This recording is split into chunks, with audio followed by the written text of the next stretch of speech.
I never imagined that a single decision could fracture my world forever. My name is Levi, and I was 17 when I found myself clutching a tattered messenger bag on the polished marble platform of Shinjuku Station in Tokyo.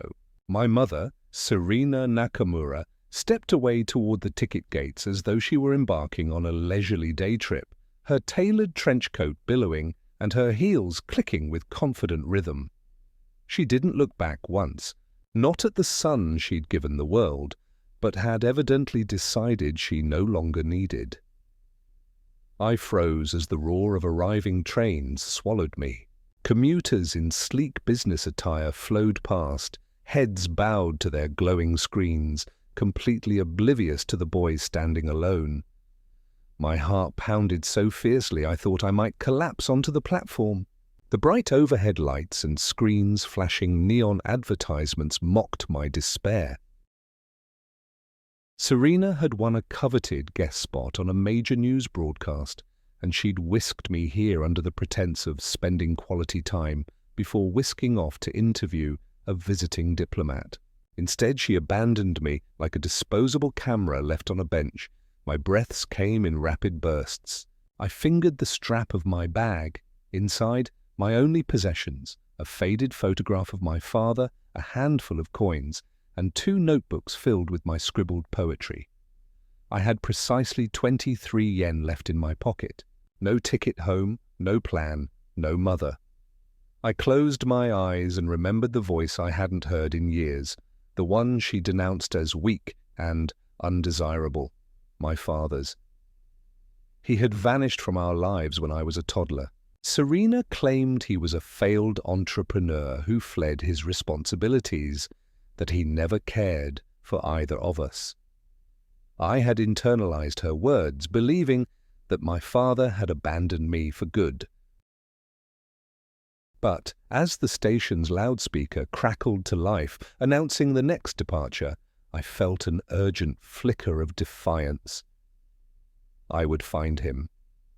My trembling fingers unlocked my phone. It powered on with a sluggish whir. I scrolled through old messages until I found the thread, the barest hint of a number. My pulse thundered in my ears as I tapped call. The line rang once, twice, and then a calm male voice answered. "Levi," he said, each syllable resonating with warmth I had almost forgotten. "Dad," I whispered, tears blurring the screen. "Please come get me." Silence followed, broken only by the distant rumble of trains. Then, with measured calm, he asked, "Where are you?" I rattled off the station name and platform number. His reply was a promise I couldn't yet believe. "Stay where you are, I'll be there." Hours passed like frozen seconds. I perched on a hard bench, wrapping my arms around myself against the chill of dread and hope intertwined. I watched station staff sweep through, attendants in crisp uniforms offering help to lost tourists, but none asked the boy whose eyes were glassy with tears if he needed assistance. The station clock ticked inexorably onward, and I felt every minute stretch into an eternity. Then, as dusk settled over the city and the station lights gleamed like stars trapped indoors, my ears caught an unfamiliar hum. A sleek black helicopter descended gracefully onto the nearby helipad, its rotors slicing the air with a soft thunder. Passengers disembarked through the open door, suits, polished shoes, discreet earpieces, until finally a tall figure in a tailored charcoal suit emerged. His hair was flecked with silver at the temples, his posture regal yet unassuming. He scanned the platform until his gaze landed squarely on me. "Levi," he said, his voice a steady anchor in the storm. I leapt to my feet. He closed the distance in 2 strides and enveloped me in an embrace that felt like a lifeline. I buried my face in his crisp shirt, inhaling the faint scent of cedar and something uniquely his. Tears spilled freely as I clung to him, the tremor in my legs finally giving way. "I'm so sorry," I managed to choke out against his chest. "I never stopped." He pressed a gentle finger to my lips. "Shh," he soothed. "You're safe now." Under the station's flashing lights and the watchful eyes of uniformed guards, he led me toward the helicopter. Each step carried me further from the boys Serena left behind and closer to a world I'd only glimpsed in dreams, one of safety, of certainty, of love untainted by abandonment. As we climbed aboard, I surveyed the plush leather seats and the panoramic windows that framed Tokyo's glittering skyline. My father took the seat beside me, his hand resting reassuringly on my shoulder. I watched the station recede beneath us as the helicopter lifted into the night, my fear dissolving into the wind. For the first time in years, my heart was still. I sat up straighter and met his gaze. "What happens now?" I asked. He smiled, a soft curve that held both pride and promise. "Now we go home, and I'm not letting you go again." I nodded, letting his words settle into me like sunlight after a storm. The city lights blurred into a tapestry beneath us, and I realized I had a choice: remain the abandoned child I'd believed myself to be, or become the young man my father always saw in me. As the helicopter hummed toward our future, I closed my eyes and felt, deep in my bones, that I was finally coming home. The helicopter settled onto the private helipad of Rokugawa Heights, ending its gentle thrum with a soft sigh. My father, Masaru Hayashi, led me down the fold-out stairs, each step revealing more of the sprawling estate perched atop a verdant hill. Below, the neon glare of Tokyo's cityscape was muted by distance, replaced by manicured gardens, stone lanterns, and the quiet hush of cedar trees. The air here felt different, cooler, richer, threaded with the scent of pine and something infinitely reassuring. I descended last, eyes wide, clutching my worn messenger bag as though it were the only thing bridging my past and this overwhelming present. Masaru paused at the bottom step and turned to me. His silhouette, strong and composed, reminded me of a mountain, steadfast, immovable, and protective. He offered a gentle bow, formal yet tender, and I gave a shaky nod. "Welcome home, Levi," he said, voice low and steady.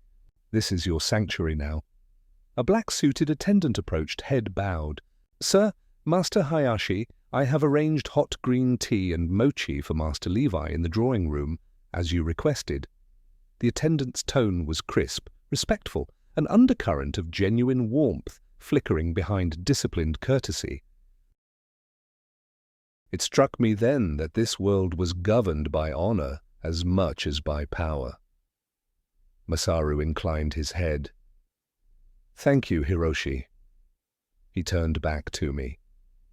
"Come, let us speak." We walked down a long covered veranda toward a pair of sliding shoji doors etched with abstract cranes.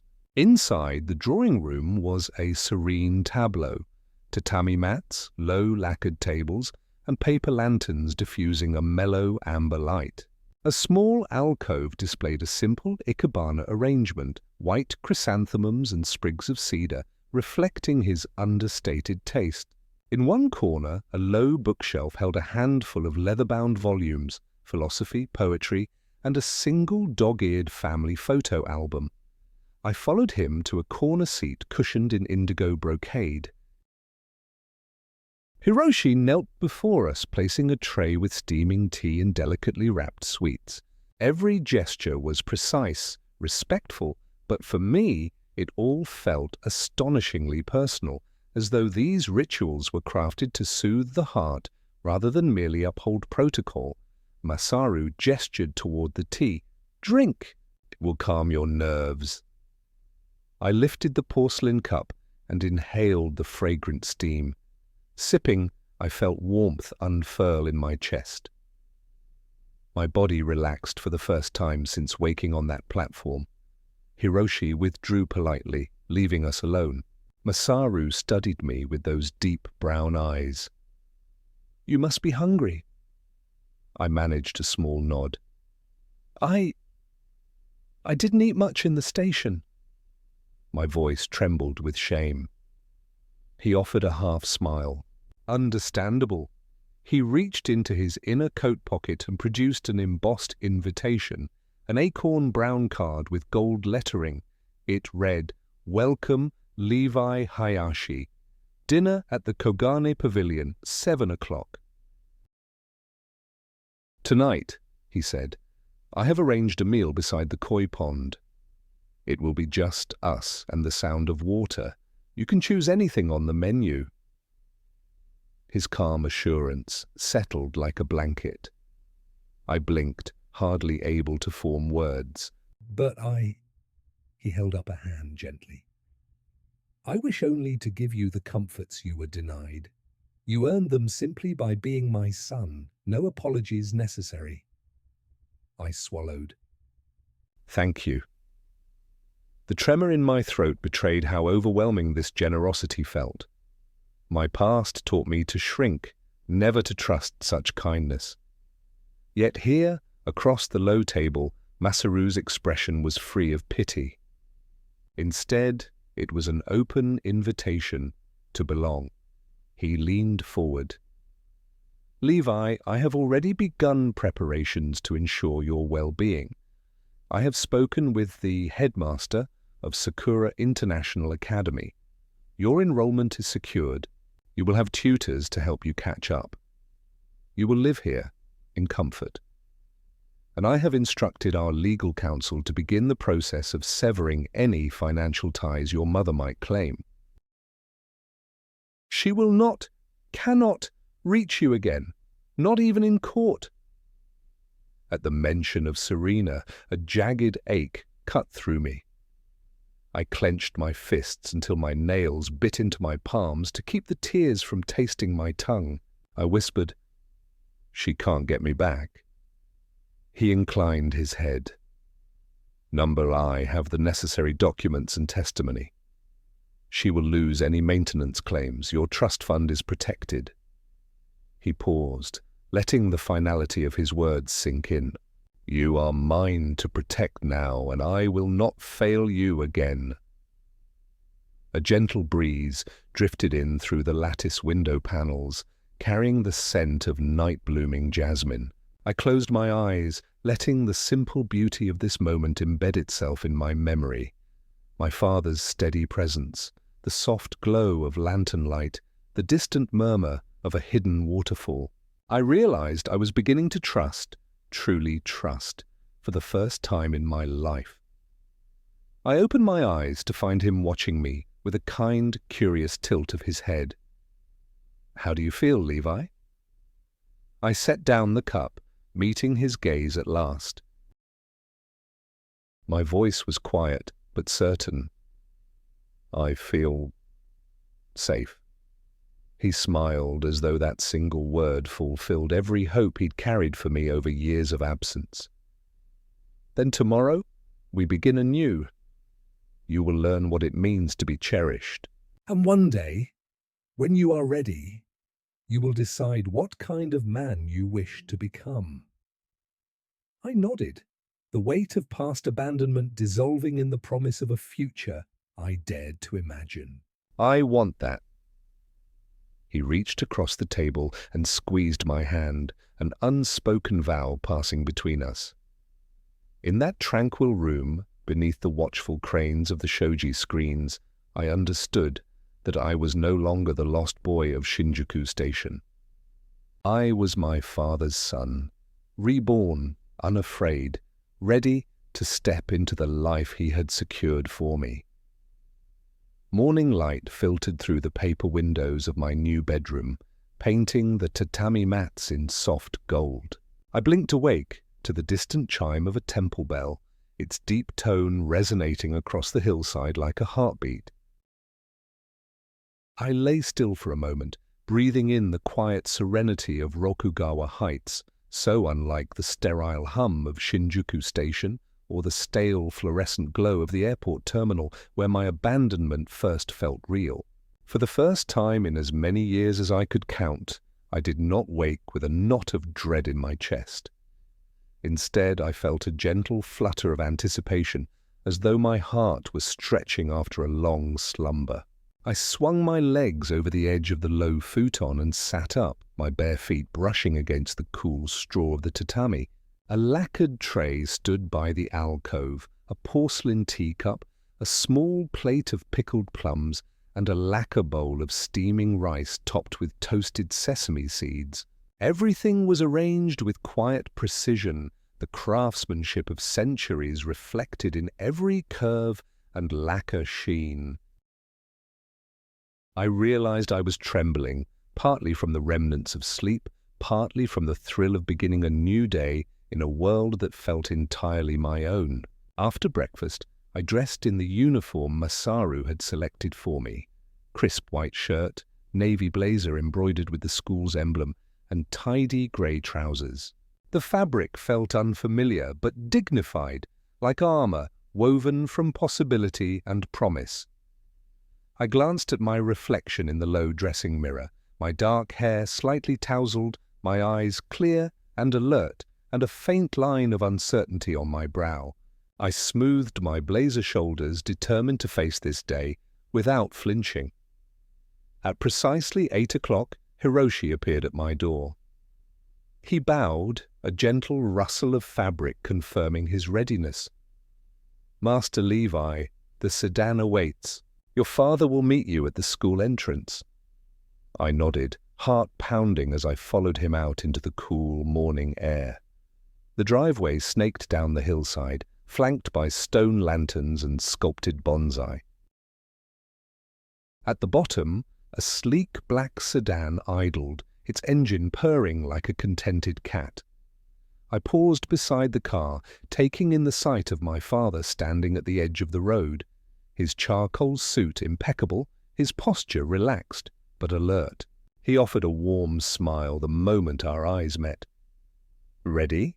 he asked, voice soft. I inhaled deeply and nodded. "Yes."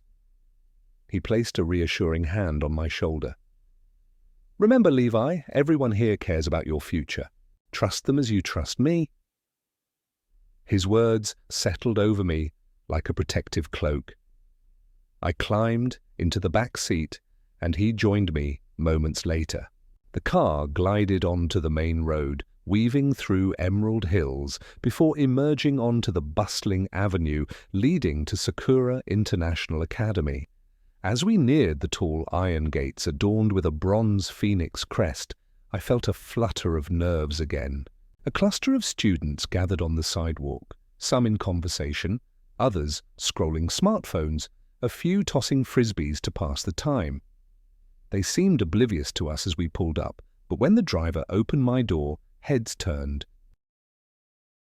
I stepped out into a brief hush, the weight of so many eyes pressing in, but my father's presence was steady beside me, an anchor in the swirl of uncertainty. He gave me one final nod before turning to enter the school grounds. "I'll wait in my car right here. I'll be back at 3 for you." His tone was both casual and solemn, an unspoken promise that my return would be just as safe as my arrival. I squared my shoulders and walked past him, letting the iron gate click shut behind me. A uniformed porter greeted me by name, "Master Hayashi, welcome back," and offered to escort me to the administrative office. I followed, every footstep echoing on the cobblestone pathway, heart hammering with the thrill of the unknown. Inside the main building, tall windows flooded the foyer with light.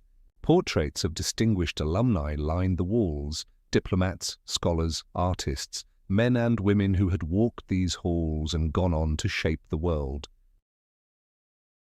A hush of quiet activity permeated the air. Students reviewing notes, teachers conferring in hushed tones, the soft tapping of laptop keyboards.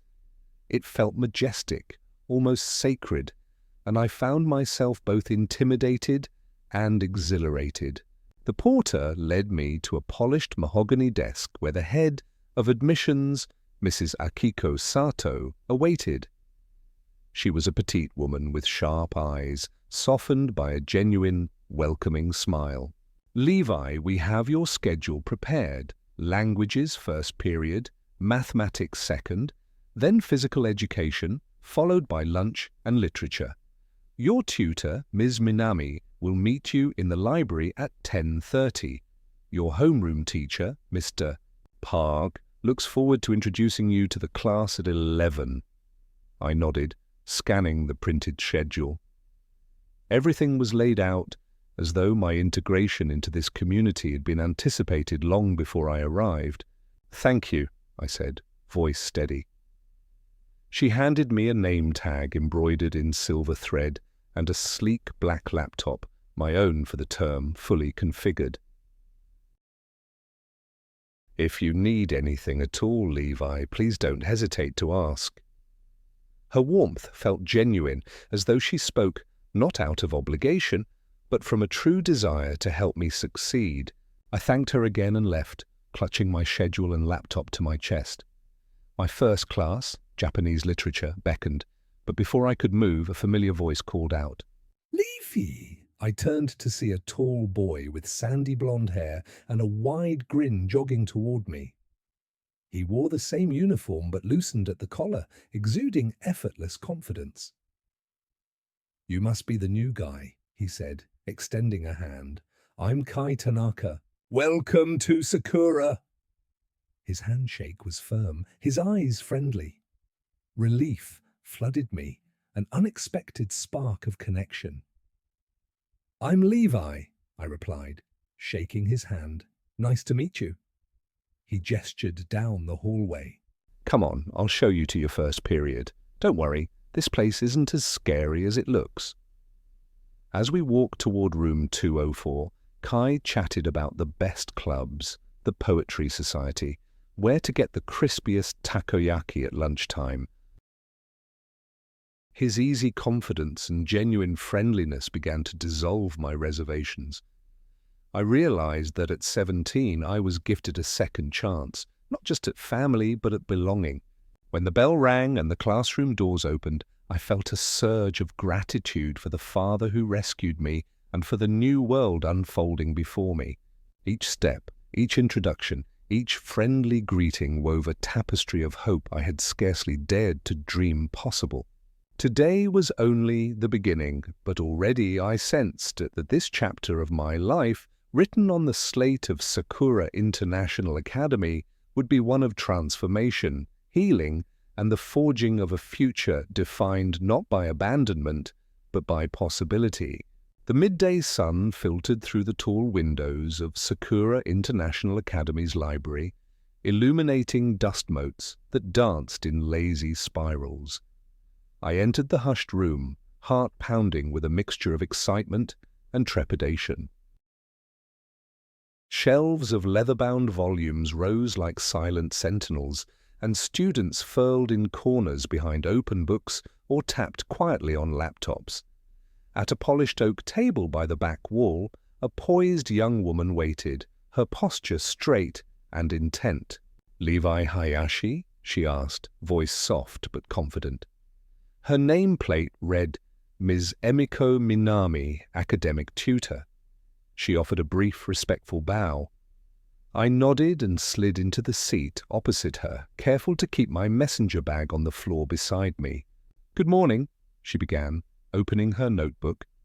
"I've reviewed your records and spoken with your teachers. Today, we'll focus on your literature and mathematics assignments to help you catch up." Her tone was efficient but kind. No hint of pity, only professional dedication.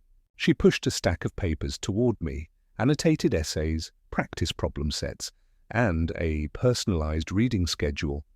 I admired her organization. "Thank you," I said, trying to steady my voice. I appreciate the help." She offered a small smile.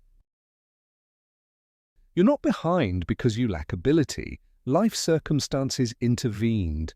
Now that you have the resources, we'll bring you to grade level swiftly. Let's begin with your Japanese literature essay on Matsuo Basho's haiku. She tapped a blue-inked comment. Great sensory detail, but develop your thematic insight further. I nodded, scanning my own writing. I wrote that poem to reflect impermanence, I said, finger-tracing the lines. But I struggled to articulate how it connects to human sorrow. She leaned forward, eyes bright. A haiku often captures a fleeting moment, a single emotion. Try exploring how that fleeting image mirrors a universal experience. For instance, what does an empty shell or a single fallen leaf suggest about loss? Her guidance unlocked a clarity I hadn't thought possible. I scribbled notes, feeling a surge of confidence as my words took shape under her mentorship. After an hour of targeted revisions, the tension behind my forehead eased. Math followed, algebraic functions and geometry proofs, subjects I once found daunting. Each time I hesitated, Ms. Minami offered a patient prompt rather than an immediate answer, guiding me to discover solutions on my own. By the end of our session, the knotted anxiety in my chest had unwound, replaced by a quiet pride in my own progress. At 1:30, I gathered my things and left the library, the cool marble hallway echoing my footsteps. I passed clusters of students returning from lunch, laughing, tossing questions back and forth about upcoming exams. The campus felt alive, a living organism of ambition and camaraderie. For the first time, I was a part of it, not merely an observer. My father's text blinked on my phone. "How were you?" I took a breath and typed back, "I'm doing well. Tutors are great. I feel capable." Within seconds, his reply appeared.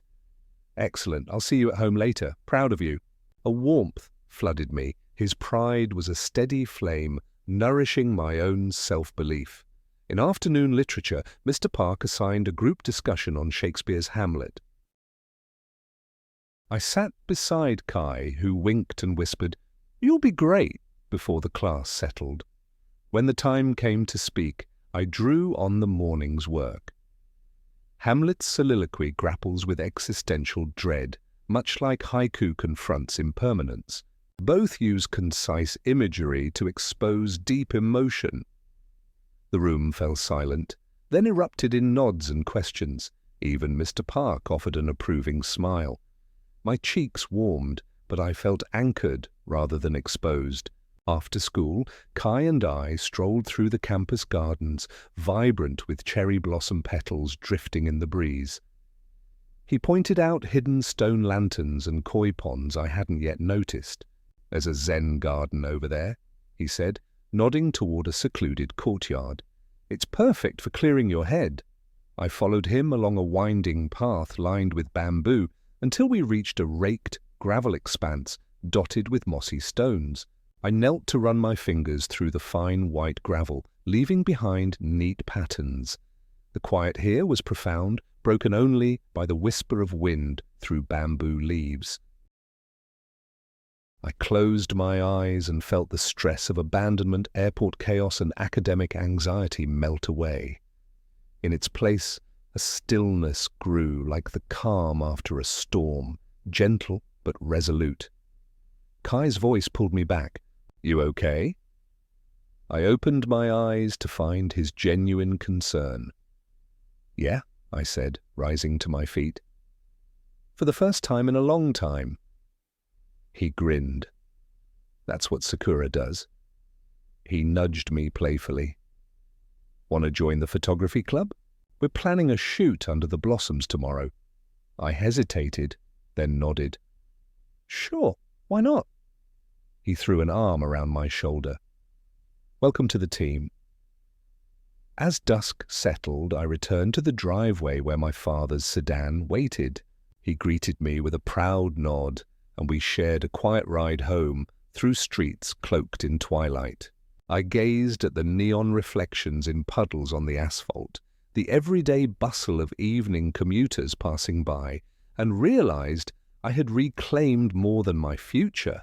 I had rediscovered my voice, my agency, and the simple joy of belonging. When we arrived back at Rokugawa Heights, Masaru walked me to my door. "You did well today," he said, voice gentle. "Tomorrow we'll discuss your mother's legal claims. Rest now, you deserve a peaceful night." I smiled, gratitude filling me. As I lay down on my futon, the soft glow of paper lanterns casting warm patterns on the ceiling, I felt a profound sense of home. Not just the estate, but within myself. The abandoned boy was gone. In his place stood a young man ready to write his own story, page by page, under the guiding hand of his father and the quiet strength he was learning to trust. The dawn mist clung to the cedar-lined driveway, lending an ethereal hush to Rokugawa Heights as I emerged in the garden courtyard. Today was to be the day I confronted the shadows Serena had cast over my life. Beside me, Masaru arranged a low folding screen near the koi pond's edge, brochures and legal documents laid out on a lacquered table. The water's surface rippled with the koi's arcs, golden scales shimmering like embers in the soft morning light. "Levi," he said quietly, "the legal team has prepared the court filings. We'll deliver them this afternoon. But first, I want to show you something."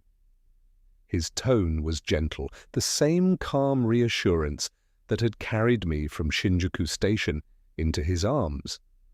I nodded, bracing myself for what lay ahead while welcoming his steady presence.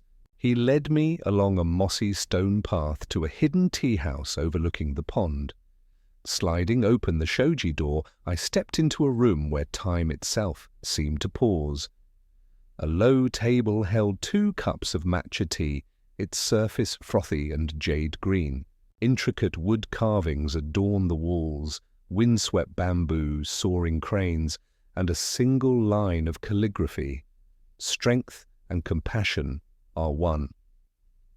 Masaru gestured for me to sit across from him. "Your mother's claims will be heard today in family court," he explained.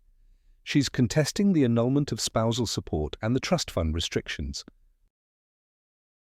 But the evidence is clear. You were abandoned. She forfeited any rights to your upbringing or assets." His steady gaze made my heart pound less fiercely than the thought of facing her again. I cradled my cup of matcha, letting the warmth seep into my fingers. "I'm nervous," I admitted, voice hushed. He smiled, tone soft. "As you should be. It means this matters to you. But know this.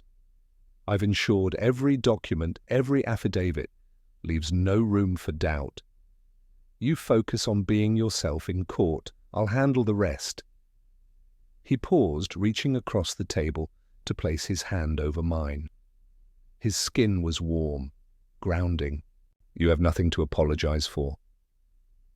I inhaled deeply, nodding. The matcha's bittersweet taste reminded me that healing often carried a sting. "Thank you," I whispered, "for fighting for me." He squeezed my hand. "Always." After tea, I dressed in the charcoal grey suit Masaru had laid out, single-breasted, perfectly tailored, with a white shirt pressed to perfection and a striped silk tie. Standing before the mirror, I barely recognized the young man reflected there, his shoulders squared, eyes calm, and posture dignified. Gone was the beaten-down boy who trembled at the thought of abandonment. Here stood someone ready to face the world on his own terms. We departed before noon, a black sedan gliding silently through pine-shrouded roads toward the family courthouse in central Tokyo. I watched skyscrapers rise beyond the trembling treetops, a testament that, even in this sprawling city, my small drama would play out under the judiciary's watchful gaze. Inside the courthouse's hushed marble lobby, I felt the old adrenaline surge, fear, anger, shame. Masaru's hand on my elbow steadied me as he led me to the gallery. Serena sat at the front bench, her dark hair pulled into a tight bun, couture suit impeccably fitted. She looked smaller than I'd remembered, as though time had stripped her of the veneer she once wore so proudly. My breath caught. She met my gaze, eyes wide with shock, then defiance. A courtroom clerk called the case, and we took our places. My lawyer, a composed woman with silver hair and a voice like calm waters, presented the uncontested facts. Serena's unilateral departure, abandoned evidence, and the terms of our trust. Exhibits were entered, boarding passes, incriminating text messages, financial records showing her diverted funds. Each piece landed like a hammer on the case's anvil, forging an unbreakable truth. When it was my turn, I stood. My legs felt firm beneath me. I addressed the judge, my voice clear. I was 15 years old when my mother left me at Shinjuku Station. I felt discarded, unworthy of love or care. Since then, I have thrived under my father's protection and guidance. I do not wish to punish her further, but I deserve the security and stability she denied me. I asked the court to uphold my father's petition. Every word carried the weight of years of hurt and of hope. I felt Serena's gaze burn into my back, but I did not flinch. When I finished, I returned to my seat, heart hammering, but soul steady. The room fell silent. Then the judge's gavel struck once, decisive. The court finds in favor of the petitioner, Masaru Hayashi. All claims by Serena Nakamura are dismissed. Costs shall be borne by the petitioner. Relief washed over me like a spring rain. I exhaled, tears pricking my eyes. Masaru smiled gently, pride and something deeper shining in his eyes. As we left the courtroom, I caught Serena's broken form, shoulders slumped, tears unshed in her eyes. She stood frozen, a ghost of the woman who once gave voice to my greatest fears. I felt no cruelty, only clarity. I was no longer hers to claim. Outside, the city buzzed with midday traffic, oblivious to my victory. Masaru guided me to the car. "How do you feel?" he asked softly. "Free," I breathed. He nodded, eyes bright. "Then that is all that matters." As the sedan glided into traffic, I realized that this triumph was not just legal. It was personal rebirth.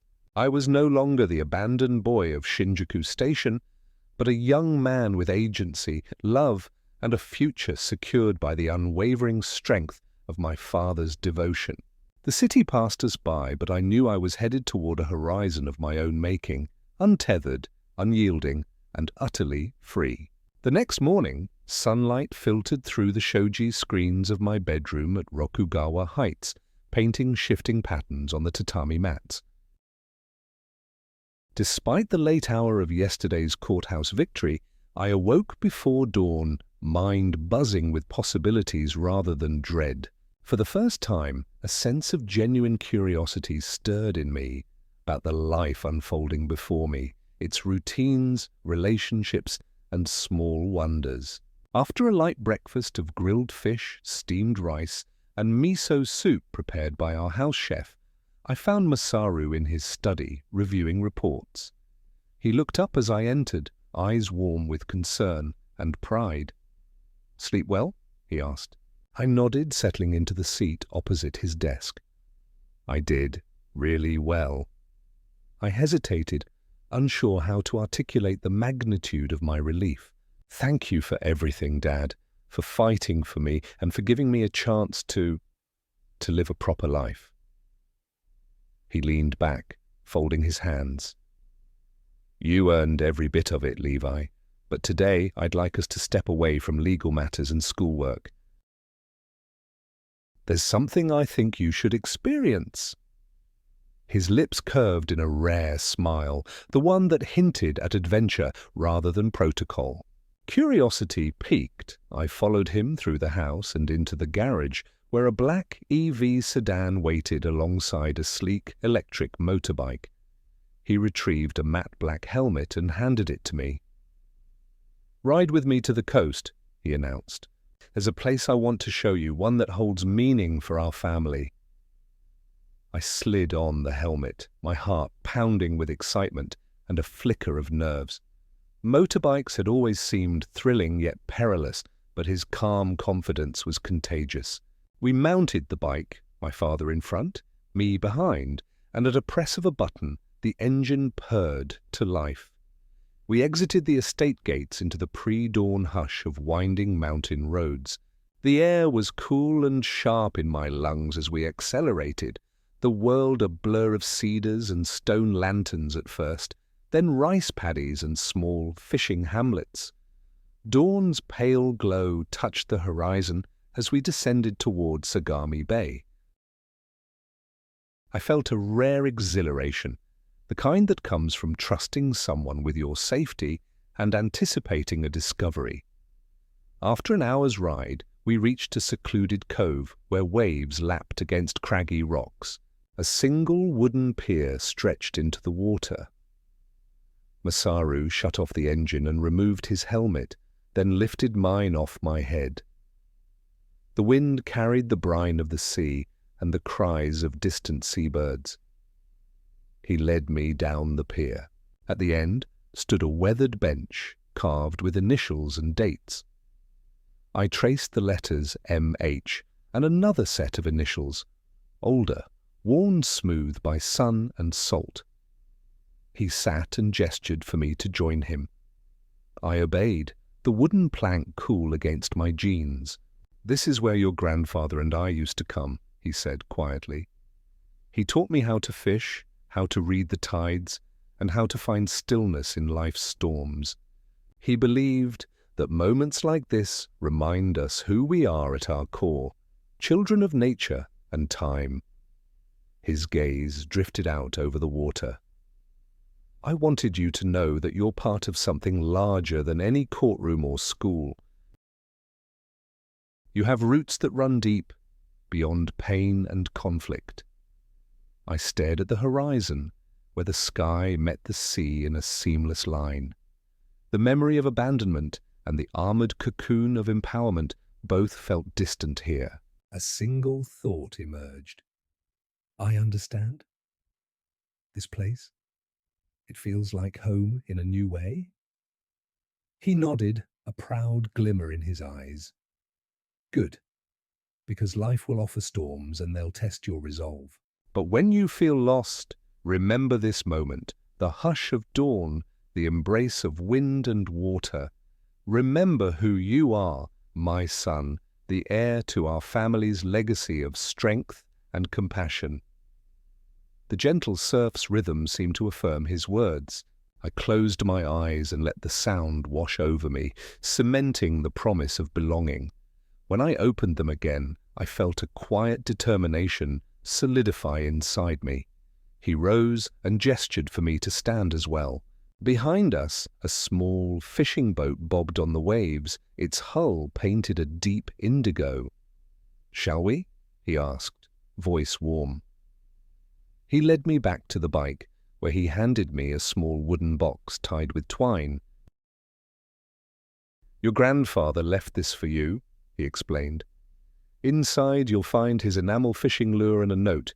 Keep it with you, it's a talisman of steadiness." I accepted the box with reverent fingers, heart racing at the weight of its legacy. We mounted the bike once more, turning inland with the sun now fully risen. As the wind rushed past, I felt something new stirring, a sense of purpose rooted not in vengeance or fear, but in heritage, connection, and the knowledge that I belonged, truly belonged. By the time we returned to Rokugawa Heights, the estate shone under a bright morning sky. I dismounted, the wooden box secure in my pocket.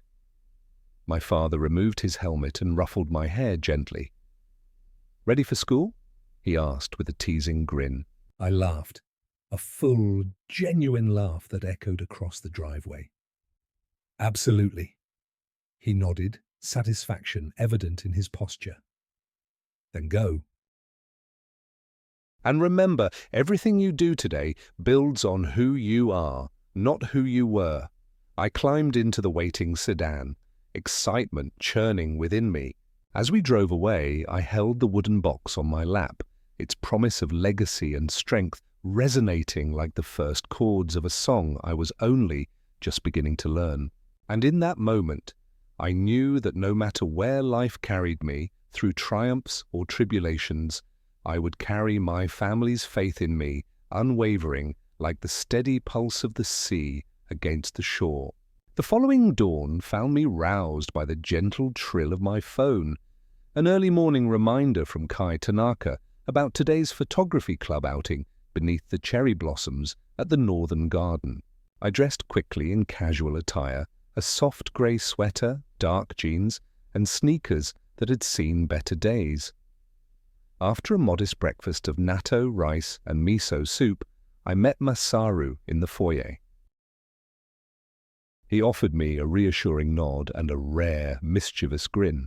"Have fun today," he said, handing me my camera bag, a lightweight, mirrorless model I had admired the day before. "And remember, make memories you'll want to look back on." His encouragement settled over me like a warm blanket. I slung the bag over my shoulder and made my way to the estate's entrance, where Kai was already waiting beside his own camera, a retro film model he wielded with practiced ease. "Ready to capture some blossom magic?" he asked, eyes alight with excitement. "Absolutely," I replied, adjusting the camera strap. "Show me the way." We walked together down the winding path that led from Rokugawa Heights toward the sprawling grounds of Sakura International Academy's Northern Garden. The hill's gradient eased into a broad lawn where ancient cherry trees stood in solemn rows, their pale pink petals drifting like soft snow in the gentle breeze. Beneath them, students lounged on picnic blankets, cameras clicking as they framed blossom boughs against the sky. Kai grinned. "This spot is prime.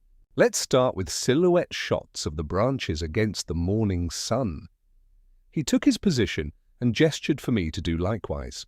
I raised my camera, peering through the viewfinder as I aligned the gnarled limbs of a blossom-laden tree with the glowing orb of dawn. When I pressed the shutter, the click felt like a heartbeat synchronized with nature's own.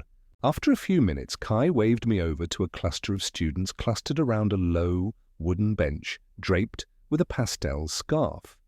He introduced me to Emiko Ito, the club's president, a petite girl with a pixie cut and a confident air. She held a DSLR at her side. "Levi, welcome to the club," she said, offering a handshake. "We're doing a thematic series today on solitude and bloom, capturing the tension between isolation and renewal." Her gaze flicked to the blossoms, then back to me.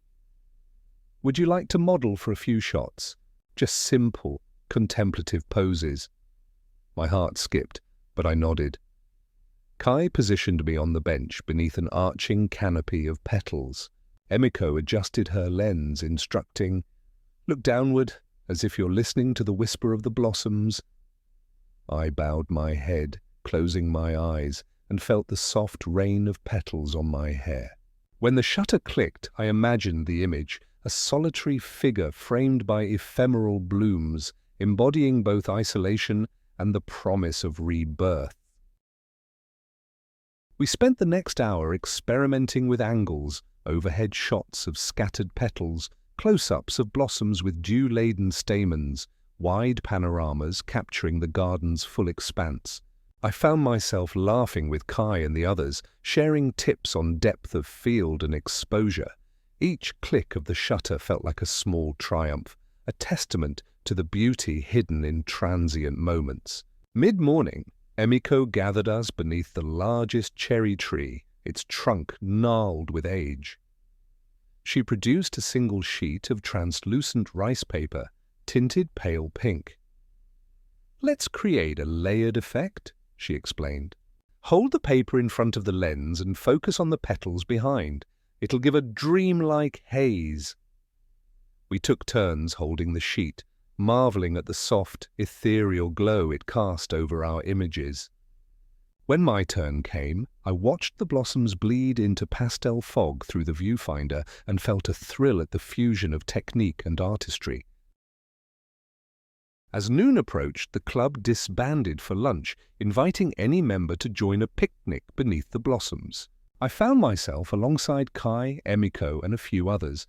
Hana, a literature enthusiast always scribbling in a notebook, and Daisuke, a quiet boy with a penchant for astrophotography. We shared onigiri and fruit, discussing favorite photographers and the symbolism of cherry blossoms in art and culture. I realized how easily conversation flowed, how this group, without judgment, welcomed me as one of their own. After lunch, I slipped away to a nearby gazebo where I opened the wooden box my father had given me. Inside lay the enamel lure and a folded note in my grandfather's neat handwriting. "Levi, may this lure remind you that patience and precision yield the greatest catches in life." Grandfather. I held the little metal fish, feeling its cool weight and the promise of legacy it carried. I tucked it safely into my pocket and gave thanks for the connection that spanned generations. Returning to the garden, I encountered Masaru, who had brought a thermos of hot tea and a small assortment of wagashi. He offered me a cup, his presence quiet and steady. "How's your first photography expedition?" he asked. I sipped the tea, its sweetness mingling with a subtle bitterness that reminded me of matcha. "Life-changing," I admitted. "I've never felt more myself." He smiled, eyes soft. "Good. Remember, the lens doesn't lie. It captures truth even when it's hidden. Use it well." I nodded, inspired by his words. We watched as a petal drifted down to rest on the pond's mirrored surface, creating ripples that spread outward in perfect circles. In that moment, I understood that my life, once thrown into chaos by abandonment, now rippled with beauty, purpose, and belonging. As the sun edged toward afternoon, I packed my camera bag, feeling both exhilarated and at peace. I had captured hundreds of images, each frame a testament to resilience and renewal. Walking back toward the estate's gates with Kai at my side, I realized that this day, marked by blossoms, lenses, and the quiet support of new friends, was a milestone in my journey. When I reached my car, Masaru was there, offering a proud nod. "Ready to review your shots?"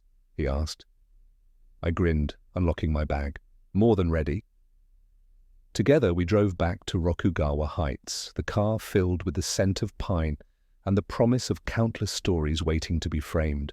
And in the quiet hum of the engine, I felt an unshakable certainty. My life had been replanted, like those cherry trees with roots deep in love and strength, and now, at last, I was free to bloom. The following morning, sunlight streamed through the high windows of the dojo at Rokugawa Heights, where I found Masaru awaiting me in his training gi. The soft rustle of fabric and the scent of polished wood greeted me, transforming the austere room into a sanctuary of discipline and focus. Arranged neatly along the far wall were wooden bokken, practice swords, and rolled tatami mats. I realized my father intended today to be more than a lesson in physical skill. It would be a lesson in inner strength. He bowed to me, as I had seen students do in martial arts films. "Levi," he said, voice calm, "today we train mind and body. The external form is important, but true mastery comes from harmony between your will and your actions. His posture was a model of relaxed readiness, and I felt the same mixture of nerves and anticipation I'd experienced before the court hearing, only this time it was tinged with excitement rather than fear. I donned my own GI, its white cotton crisp, against my skin. We began with basic stances: Zenkutsu Dachi, forward stance, Kokutsu Dachi, back stance, and Kiba Dachi, horse stance. Each position required precise foot placement, weight distribution, and a centered gaze. My legs trembled as I lowered into Kiba Dachi, but Masaru's voice guided me. Root yourself like an ancient tree. Feel the ground's support. Let your center of gravity be your foundation. I inhaled deeply, pushing my weight into the balls of my feet, focusing on the curve of my spine and the alignment of my shoulders. The trembling subsided as I imagined roots extending from my heels into the earth. When I shifted forward into Zenkutsu Dachi, the transition felt smooth, almost effortless. My muscles hummed with newfound confidence. Next came the bokken drills. Masaru demonstrated a simple saburi, repetitive sword swing designed to cultivate form and control. He raised the wooden blade above his head, then brought it down in a precise, controlled arc. I mimicked his movement, watching the trajectory of my swing and the angle of my wrists.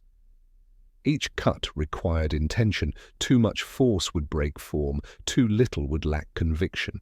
Every strike, Masaru explained, should be like a word spoken with clarity. Either it conveys exactly what you intend, or it is meaningless.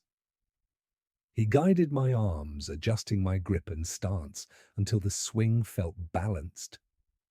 After dozens of repetitions, my arms burned with exertion, yet I felt exhilarated, my body learning to translate intention into action with ever-increasing precision.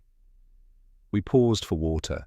Outside the dojo's open shoji panels, autumn leaves drifted in slow spirals, painting the courtyard in copper and gold. I caught my breath, knuckles white around the water bottle. Masaru offered me a small nod of approval. You are doing well. True strength is forged in repetition and resilience, not in fleeting displays of power. Refreshed, we resumed practice with partner drills. We moved through a choreographed sequence of attacks and deflections, a measured thrust, a diagonal slash, a swift parry. Each movement required trust in my own reflexes and trust in my father to guide and test me without malice. During one sequence, he fainted low, then shifted his weight and reached to tap my shoulder. I instinctively shifted my footwork and countered with a safe, controlled strike to his bokken, eliciting a soft chuckle of approval. Excellent, he praised. You responded without hesitation. That is growth. My chest swelled with pride as I bowed to him, sweat-damp hair clinging to my forehead. After training, we sat in Caesar, kneeling on the tatami. Masaru poured hot tea into 2 small cups, the steam curling upward like ephemeral wisps of thought. Levi, he began, voice gentle, you've faced abandonment, reclaimed your life in court, and now you are learning discipline through martial practice. Each of these steps builds on the last, resilience grounded in self-awareness. I sipped the tea, its bitterness grounding me. I feel more centered than ever, I admitted. Like each part of my journey, courtroom, school, garden, and now dojo has prepared me for the next challenge. He smiled, his eyes reflecting pride and expectation. Challenges will come, son. Life does not end with one victory. But now you possess tools, your legal victory, your education, your creative spark, and now mental and physical discipline. Use them together, and no obstacle will stand for long. I absorbed his words as the afternoon light shifted across the wooden floor. For so long, I had felt fragile, at the mercy of others' choices and whims. Yet here I sat, a young man forged by love and tested by trials, capable of standing his ground in every sense. The thought filled me with quiet joy. We rose and stowed the bokken. Outside, the air had grown crisp with the promise of night. Masaru placed a hand on my shoulder. "Tonight, we celebrate your progress. I have arranged a family dinner at Yugiri, the tea house by the moonlit pond. Come as you are, with an open heart." I nodded, gratitude welling in me. As we walked back through the courtyard and toward the house, I realized that life, like martial practice, was a series of carefully chosen moves, each requiring intention, balance, and perseverance.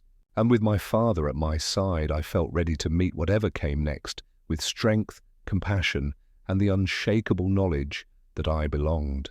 That evening, as dusk draped Rokugawa Heights in a veil of indigo, Masaru presented me with the invitation to Yugiri, an intimate tea house built over a moonlit pond, famed for its floating lanterns.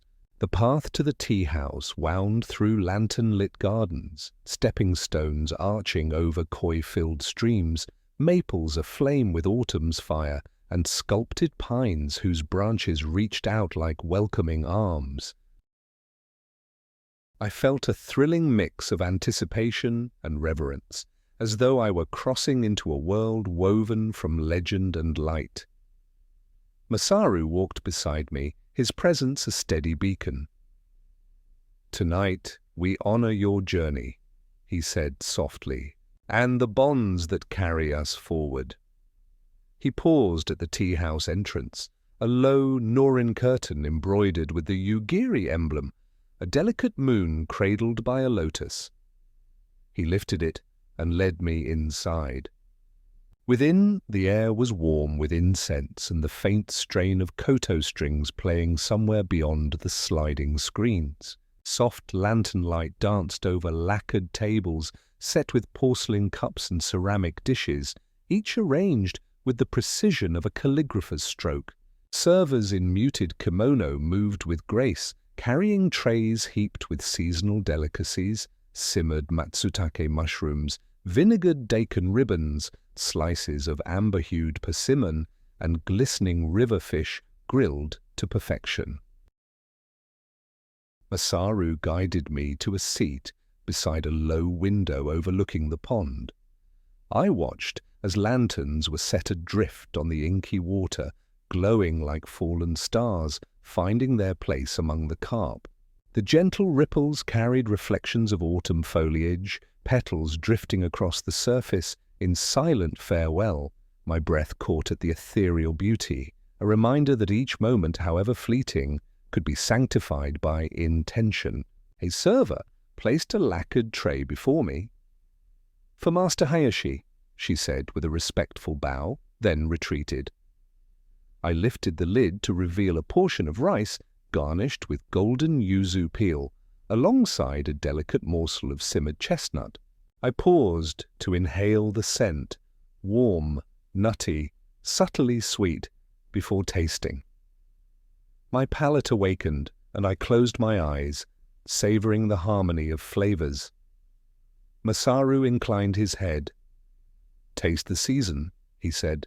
"Life, like this meal, is composed of seasonal surprises, some sweet, some subtle, all meaningful."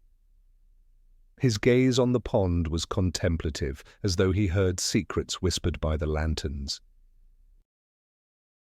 I followed his example, sipping a cup of steaming genmaicha. "It's beautiful," I murmured. "Thank you for bringing me here." He smiled gently. "You're welcome. I wanted you to see how beauty can rise from stillness, how, even in darkness, light persists." He gestured toward the pond.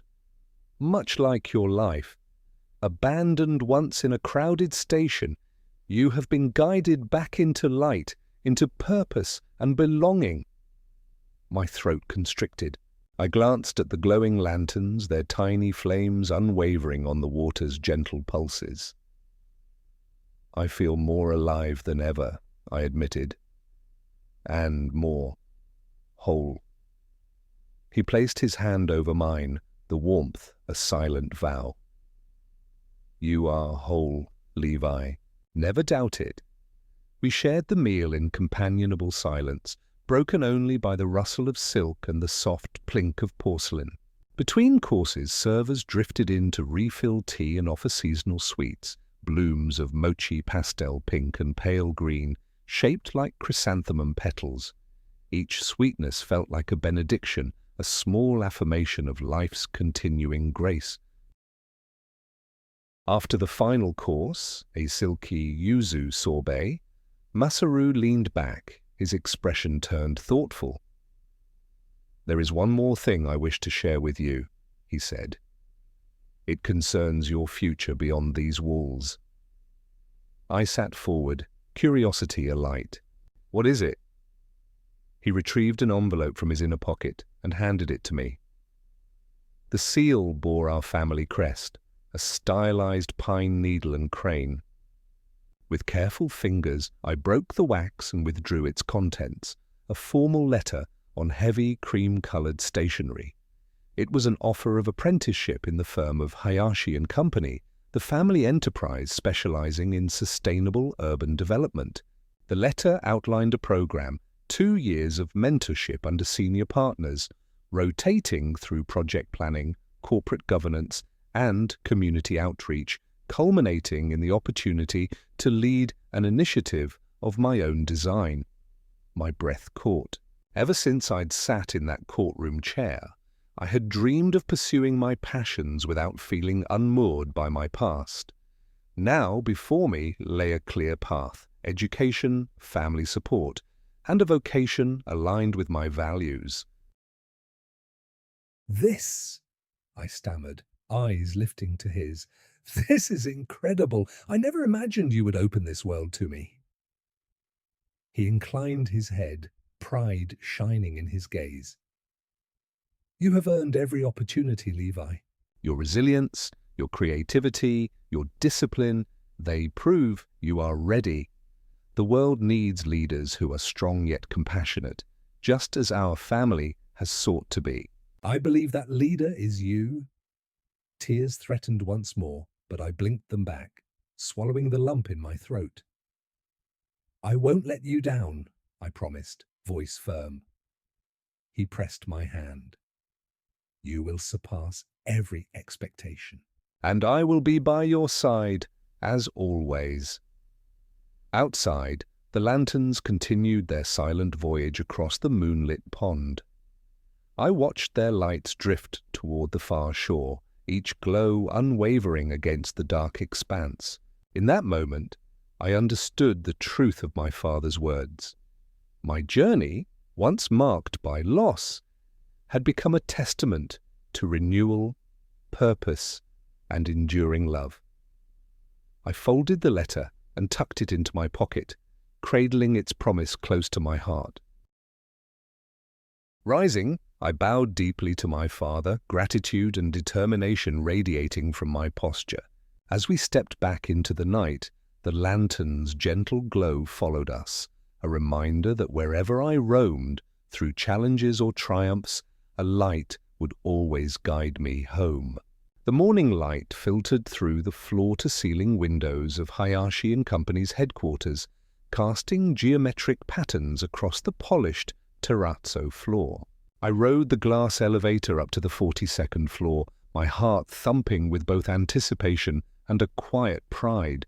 Today marked my first official day as an apprentice in the family firm, a milestone that seemed impossible only months ago when I stood abandoned on a cold station platform. The reception area was hushed and elegant, minimalist desks of pale wood, a living green wall of ferns and ivy, and a sculpture of interlocking stone rings symbolizing balance and harmony.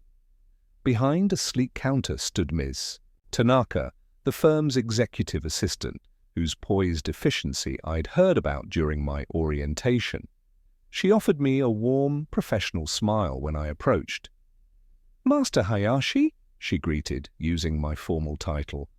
"Mr. Nakamura will see you now in his office." She gestured toward a corridor lined with framed aerial photographs of innovative green rooftops and sustainable urban parks, Hayashi & Co.'s signature projects. I nodded, smoothing the lapels of my tailored navy blazer, and followed her past the photographs. Each image spoke of transformation. Grey concrete blocks turned into lush gardens, abandoned warehouses repurposed as community centers, grey rooftops blossoming into urban farms. My chest swelled with the realization that soon I would help bring such projects to life. At the end of the corridor, a nameplate read, "Keiji Nakamura, Senior Partner." I paused, recalling that Mr. Nakamura was both a respected industry leader and my father's mentor. I knocked lightly on the frosted glass door before entering. Inside, Mr. Nakamura stood behind a wide oak desk strewn with blueprints and digital tablets. His salt and pepper hair was impeccably styled, and he wore a charcoal suit that suggested decades of boardroom battles won with both integrity and acumen. He looked up, his dark eyes behind thin-rimmed glasses lighting with recognition and warmth. "Levi," he said, rising to extend his hand, "welcome to Hayashi & Company. I've heard much about you, from your father, of course, but also from the legal team and the board. They speak of your resilience and your creative mind." His handshake was firm and encouraging. "Thank you, sir," I replied, settling into the guest chair across from his desk. Though formalities governed this meeting, I felt no anxiety, rather a sense of belonging washed over me. Mr. Nakamura gestured to a set of project folders. "Today, you'll shadow my team on the Asahi Community Redevelopment, our flagship project to transform a derelict factory district into affordable housing and green spaces. You'll observe site meetings, assist with design adjustments, and learn our stakeholder engagement protocols." He handed me a tablet loaded with relevant documents. "Read through these before we depart. We have a morning briefing in 30 minutes. I nodded, opening the tablet and scanning the executive summary. Maps of factory lots, demographic studies, environmental impact reports. Each page brimmed with data and possibilities. I felt my pulse quicken as I realized I was no longer on the sidelines. I was part of the solution. We walked through a door marked Conference Room A, where a half-dozen colleagues, architects, urban planners, environmental engineers, were already seated around a long glass table. I introduced myself briefly. "I'm Levi Hayashi, apprentice." Polite nods and welcoming smiles followed. Ms. Ogawa, the lead planner, offered me a seat next to her. "Glad to have you, Levi," she said. "Your father tells us you have a sharp eye for synthesis. We'll put that to the test today." Her warmth eased my nerves. The briefing began with a video presentation, aerial drone footage of the factory district, footage of rusted warehouses, cracked pavements, and empty storefronts. Then, overlaid images showed proposed green corridors, community gardens, and mixed-use residential blocks with rooftop solar panels. The room buzzed with questions about zoning regulations, community feedback, and budget constraints. When the floor opened for comments, I spoke up carefully. If we orient the open plazas to face southeast, we could harness morning sunlight to warm communal seating areas in cooler months, reducing energy costs for heating. The lead engineer, Mr. Suzuki, nodded thoughtfully. "Good point, Levi. That aligns with our sustainability goals." My heart soared at his acknowledgement.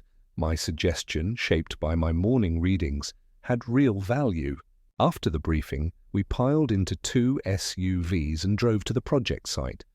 I watched city blocks giving way to industrial relics, then to unfenced lots dotted with wild grass and poplars. At the entrance, construction barriers displayed the project's logo, a green phoenix rising from factory silhouettes. Never had I felt more alive than standing there, imagining the phoenix's wings unfurling. On site, we met with the contractor and local community representatives, residents, business owners, school principals, gathered under a white tent. I observed as Ms. Ogawa facilitated the round table. She listened to a shopkeeper's concerns about displaced parking, her parents' worries about child safety near building sites, and an elderly woman's hopes for a nearby garden space. When asked for input, I remembered my father's lessons on empathy and clarity.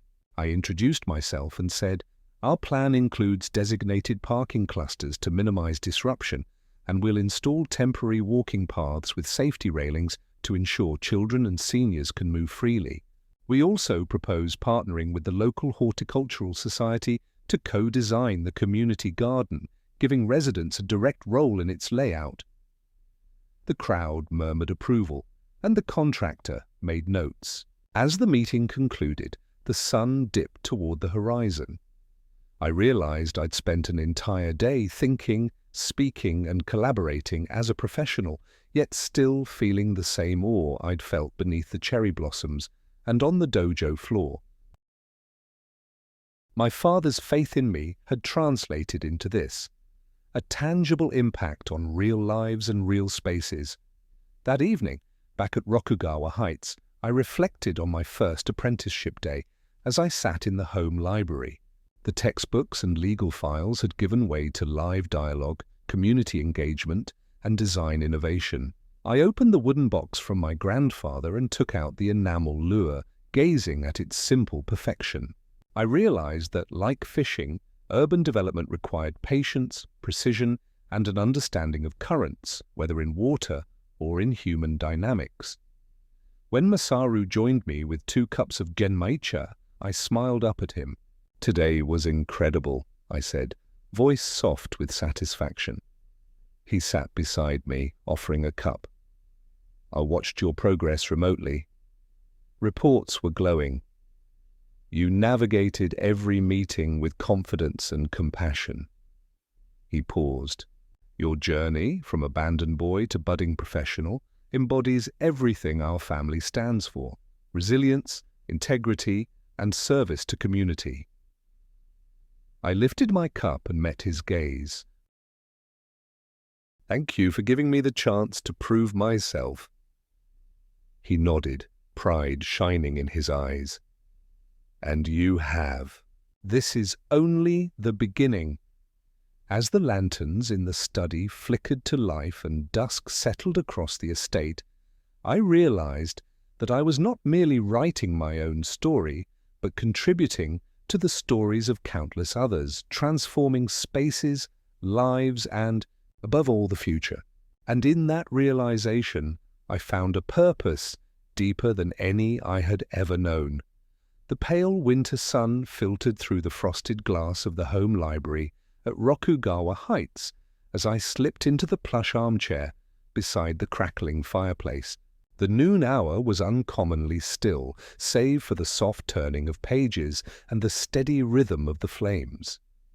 Masaru entered quietly, his footsteps muted on the thick carpet. He carried a folded newspaper and a leather-bound portfolio under one arm. "Levi," he began, settling into the matching armchair opposite mine, "I thought you might like to see today's press coverage of the Asahi project." He laid the newspaper on the low table between us. The front page article bore a headline proclaiming, "Hayashi and Company leads urban renewal in eastern Tokyo," with my suggestion about southeast-facing plazas quoted in a highlighted sidebar.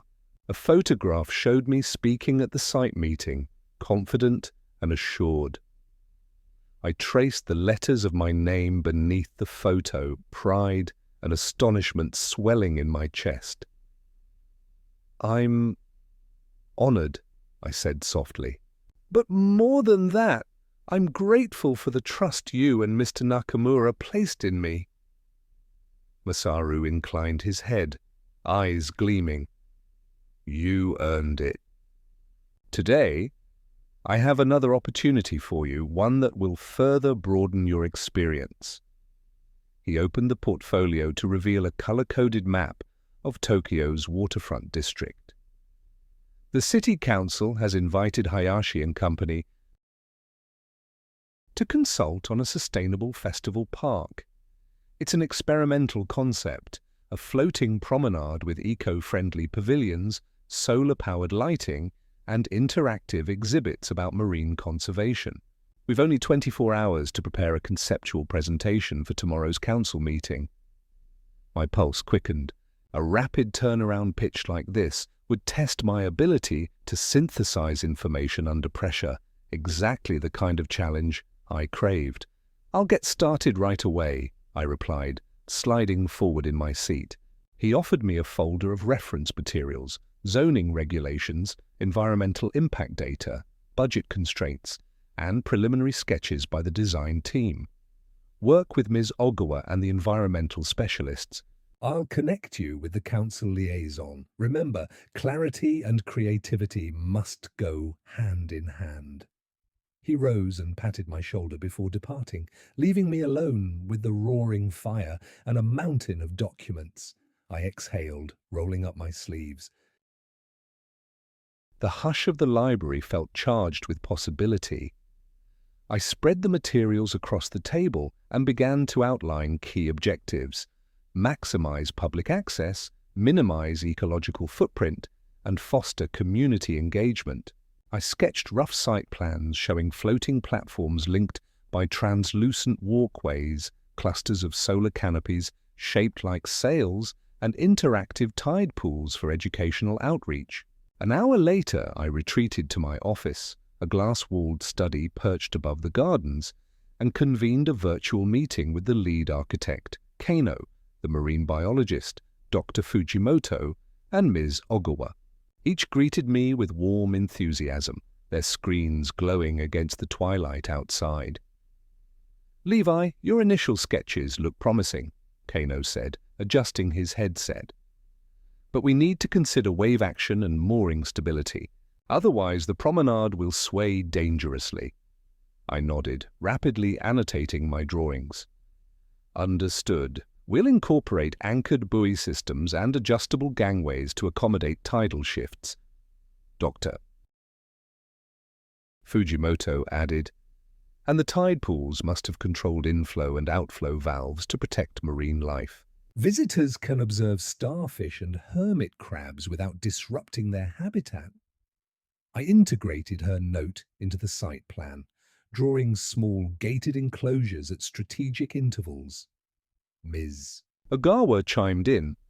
"For community engagement, we could host evening lantern launches on floating platforms, each lantern inscribed by a local schoolchild with messages about ocean conservation." I smiled at the idea, imagining the soft glow drifting on the water. "I love that." "Let's include a pavilion dedicated to student art and environmental pledges." By the time the clock chimed 6, we had coalesced our ideas into a comprehensive storyboard, bold diagrams, annotated sketches, and a narrative arc emphasizing experiential learning and sustainable design. I compiled our work into a sleek slide deck and rehearsed my talking points, refining each sentence to balance technical detail with engaging storytelling. That evening, I joined Masaru in his study at 9 o'clock sharp for a final review. He listened intently as I presented the concept, a floating festival park that would transform a neglected waterfront into a vibrant nexus of education, recreation, and ecological stewardship. He paused at each slide, offering constructive feedback on phrasing and pacing. "You've captured our family's ethos," he said when I finished. "Your vision is both practical and inspiring. Tomorrow, you'll present this to the council." Speak with conviction. This project can reshape public perception of sustainability in urban spaces. I nodded, gratitude and determination mingling in my gaze. "Thank you, Father. I'll make you proud." The next morning, I arrived at City Hall ahead of schedule, heart racing as I entered the council chamber, a grand room with vaulted ceilings, dark wood panelling, and a semicircle of seats occupied by council members and city planners.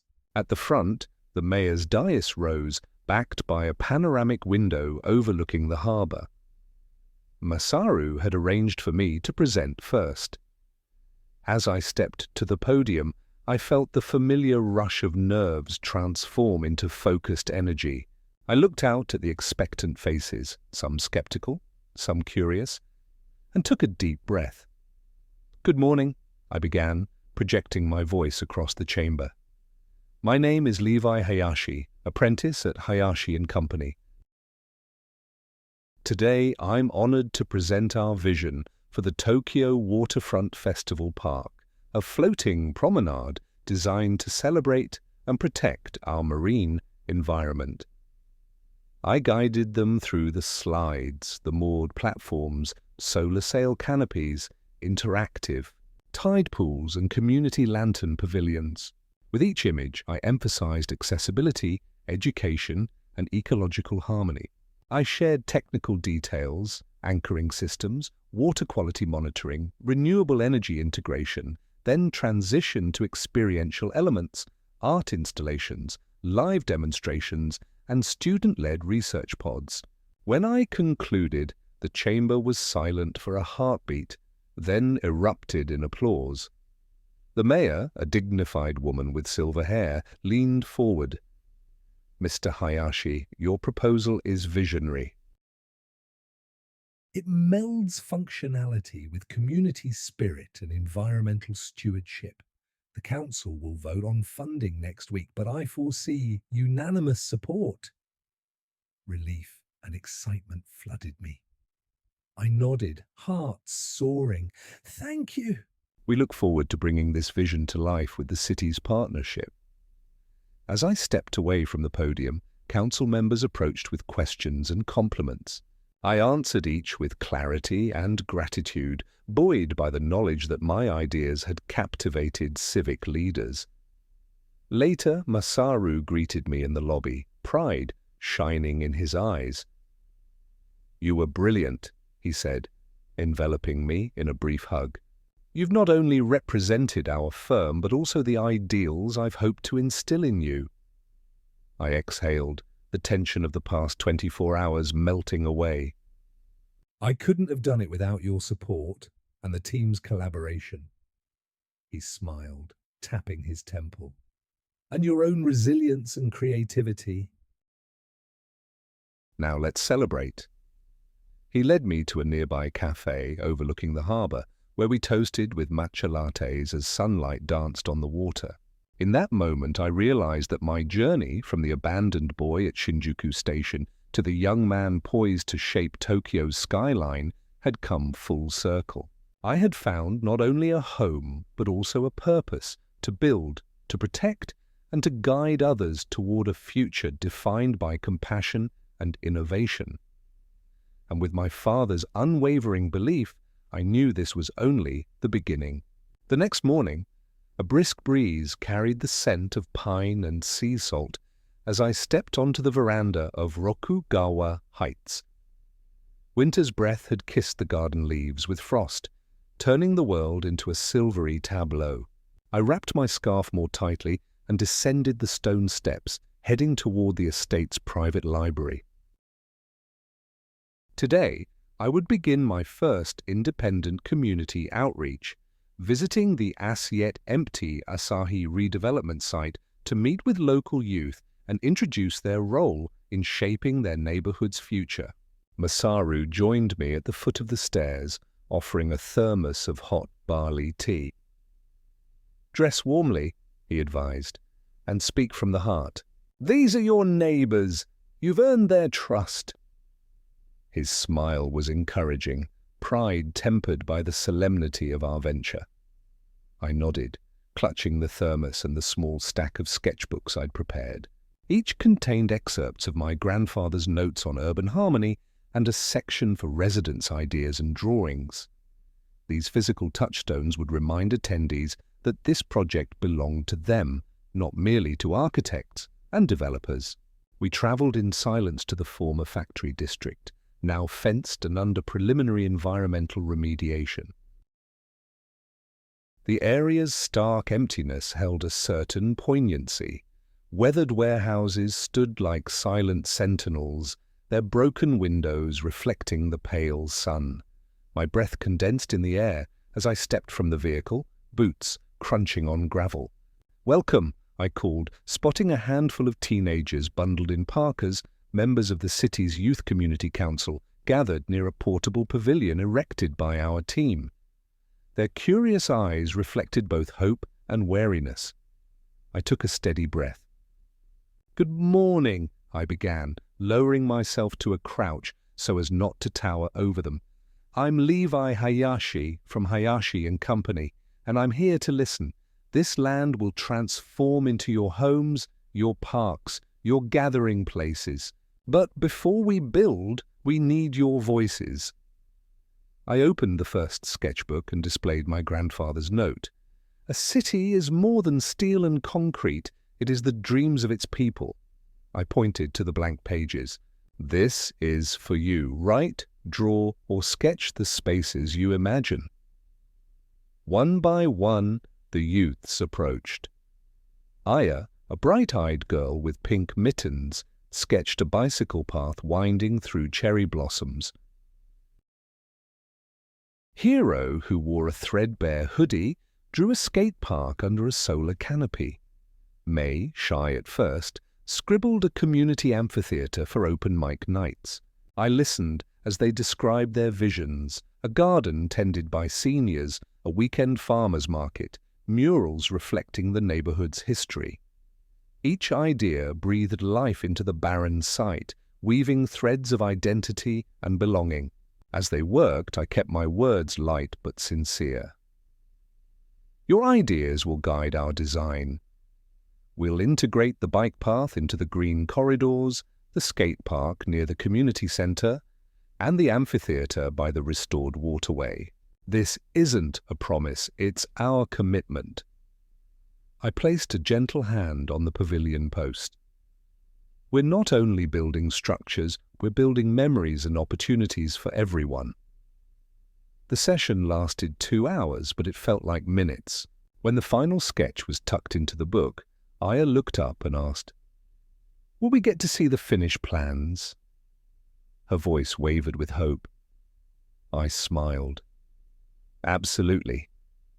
Next month we'll hold an open exhibition here. You'll see how your ideas shape the designs." Applause rippled through the small group, and I felt a surge of fulfillment. This, empowering others, was the truest measure of success. Before we departed, I invited them to sign a commemorative wood plank that would be installed at the project's ceremonial groundbreaking. Each signature marked a promise: to belong, to contribute, to take pride in their shared space. As they pressed inked fingers to the grainy surface, I realized I was seeing the next generation's potential unfurling before me. Back at the estate, I shared the morning's experiences with Masaru. Over lunch of grilled salmon and pickled vegetables, I described Aya's bicycle path and Hiro's skate park. He nodded thoughtfully. "You engaged them with respect and purpose," he said. "Remember, community is more than consultation, it is collaboration. You've shown them their stake in this process." He sipped his tea. "I'm proud of how you've grown, Levi." I felt warmth bloom in my chest. "Thank you." "It wasn't just me. I stood on the shoulders of your guidance and my grandfather's legacy." He offered a gentle smile. "And soon you'll stand on your own. But never forget, the strongest leaders remain students of their communities." That evening, as frost patterns formed on the windows, I returned to my study and reviewed the sketchbooks. I found Aya's blossoms dancing alongside Hiro's ramps, May's amphitheater curving gracefully under imagined starlight. I compiled photographs of their sketches into a presentation titled Voices of Asahi, and drafted invitations for the upcoming public exhibition. I paused at my desk lamp, letting the day's memories settle around me. The empty site had transformed, at least in spirit, into a tapestry of hopes and dreams. I realized that my journey, once defined by loss and rescue, now wove through the lives of others, nurturing belonging and co-creation. When Masaru knocked and entered with 2 steaming cups, I saved my work and offered him one. "They did wonderfully," I said. "I can't wait for the exhibition." He lifted his cup. "To the next chapter, where people's voices become brick and mortar, and where your vision becomes their reality." I clinked my cup against his, feeling a sense of purpose, as steady and enduring as the cedar beams overhead. In that shared moment, I understood that home was not a place but the collective heartbeat of a community, one I was privileged to help shape, one page, one plank, one shared dream at a time. The first flush of spring had barely warmed the air when I received an unexpected letter from the Sakura International Academy's headmistress, Madame Fujikawa. She invited me to deliver a commencement address at the Academy's annual scholarship ceremony, a gathering of students, faculty, and distinguished alumni. My chest tightened at the honor. Only the most promising students were asked to speak. For me, this invitation marked a full circle, from a frightened boy striving just to fit in to a young man whose voice carried weight and inspiration.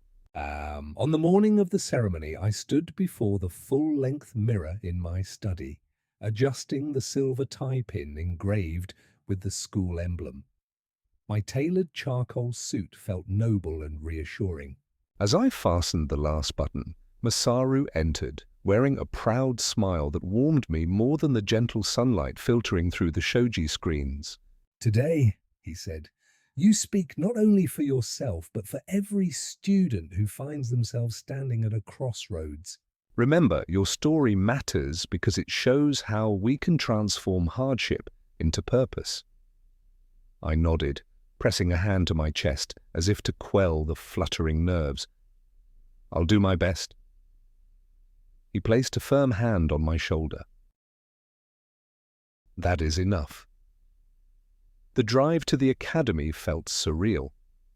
Cherry blossoms fluttered along the avenue, thick petals carpeting the pathway like soft snow. I recognized classmates, some in graduation robes, smiling and greeting me as I passed. At the main hall, Madame Fujikawa waited at the entrance, resplendent in a pastel kimono adorned with embroidered cranes. She offered me a gracious nod. "Levi," she said, voice warm, "we are honored that you will address our graduates and scholarship recipients today." "Thank you, madam," I replied, bowing deeply. Inside, the auditorium buzzed with anticipation. Rows of graduates sat in their robes. Behind them, families and faculty filled the seats. The dais was framed by banners that read, "Sakura International Academy, nurturing tomorrow's leaders." The orchestra played a gentle prelude, and I felt every eye in the room. Hundreds of eyes settle on me when I approached the podium. I inhaled, recalling the boy who once trembled at the thought of speaking in class. Now I stood with confidence rooted in experience. The courtroom, the design studio, community pavilions, and the dojo. I glanced at the first row where Kai, Emiko, and the youth I'd met at Asahi sat beaming. I smiled, and a surge of calm washed over me. "Esteemed headmistress," I began, my voice carrying clearly through the hall. "Distinguished guests, proud families, and graduating students. Today marks not an ending, but the beginning of countless journeys. Each of you carries a story of challenge overcome, of dreams nurtured, of community uplifted." I paused, letting my words resonate. I too have a story. 15 months ago, I stood alone in a crowded station, abandoned by the person I trusted most. I felt unworthy, unseen, as though I were merely baggage on life's journey. Yet in that moment of despair, I reached out for help and found not empty hands but arms that lifted me, my father's, but also the arms of a community that believed in me. A ripple of nods and smiles spread through the audience. I continued. I found strength in education, support in mentors, and purpose in serving others, students who sketched their dreams on blank pages, community members who entrusted me with their visions, peers who welcomed me in clubs and classrooms. Each act of kindness transformed my fear into resolve and my isolation into connection. I looked out at the graduates. Today, you sit on the cusp of your own journeys. You will face uncertainty, perhaps even abandonment, not always from others, but from your own doubts. I urge you, do not accept that doubt as the final word. Seek out those who extend hands to guide you and become that guiding hand for others. My gaze swept the hall. In design studios, courtrooms, and dojo floors, I learned that true leadership blends compassion with conviction. It listens before it leads, it builds before it breaks, it uplifts the many rather than exalts the few. As you step forward into universities, careers, or community initiatives, carry this lesson with you, that our greatest achievements are not measured by monuments of stone or steel, but by the lives we touch and the hope we inspire. A hush fell. Then applause rose, a crescendo of gratitude and affirmation. I lowered my head in thanks, heart swelling with the realization that my words had reached beyond my own experience to touch the collective spirit of the academy. After the ceremony, students lingered to shake my hand, share their hopes, and encourage me in return. Kai clasped my shoulder. That was incredible, Levi. You made us all believe in ourselves? Emiko pressed a folded note into my palm, her poem about resilience, inspired by my speech. I promised to treasure it always. As the sun set, I returned home to Rokugawa Heights, petals from the cherry trees drifting across the driveway. Masaru waited at the gate, eyes shining with pride. I handed him the note from Emiko and recounted moments from the speech and the ceremony. He embraced me, gentle and strong. You've grown into a leader who uplifts others, he said. Your journey has inspired countless hearts. I rested my head against his chest, the evening's peace settling around us like a benediction. In that moment, I understood that my story, once defined by abandonment, had become a legacy of compassion, strength, and shared purpose. And as the lanterns in the garden glow softly in the twilight, I knew with absolute certainty that the path ahead, though unwritten, would be illuminated by the countless lives I had the privilege to touch. Early the next morning, I awoke to the gentle chirp of sparrows and the distant toll of the temple bell. The air in my room smelled faintly of cedar and jasmine tea, remnants of last night's celebration, of my speech at Sakura Academy. As I stretched and untucked the silken comforter, a soft chime on my desk announced an incoming message, an email from Serena Nakamura, my mother. My heart fluttered uneasily. We had not spoken since the courthouse ruling, and our last encounter had ended with her fury at discovering her revoked claims. I hesitated before clicking the subject line, a request for reconciliation, fingers trembling with conflicting emotions. Taking a steadying breath, I opened it. Her letter was polite, almost sterile, expressing deep regret for her actions, acknowledging she had failed in her duties as a mother, and requesting a meeting to begin healing. She proposed dinner tonight at Yugiri Tea House, the same moonlit pavilion where my father and I had celebrated my progress. I read and reread her words, tasting their sincerity, or lack thereof, and felt the remnants of old wounds lurch in my chest. Below her plea lay a sentence that stung most. I wished to make amends and reclaim my place in your life. That phrase, casual yet weighty, reminded me of the day she'd abandoned me. I closed my eyes, recalling the hollow ache in Shinjuku Station when her heels had clicked away. I thought of the strength I'd found in my father's arms, in the court's vindication, in the community I'd helped build. I realized then that my life had moved forward without her, and I needed to decide whether to open the door she'd slammed or to leave it closed. I rose from bed and donned a simple dark sweater and jeans. I poured a cup of genmaicha and carried it to the balcony overlooking the cedar grove. The sunrise painted the sky in soft gold, as though urging me to clarity. I sipped, feeling warmth spread through me, and composed a reply. Mother, I have received your message. I appreciate your apology, and I understand that you regret your past decisions.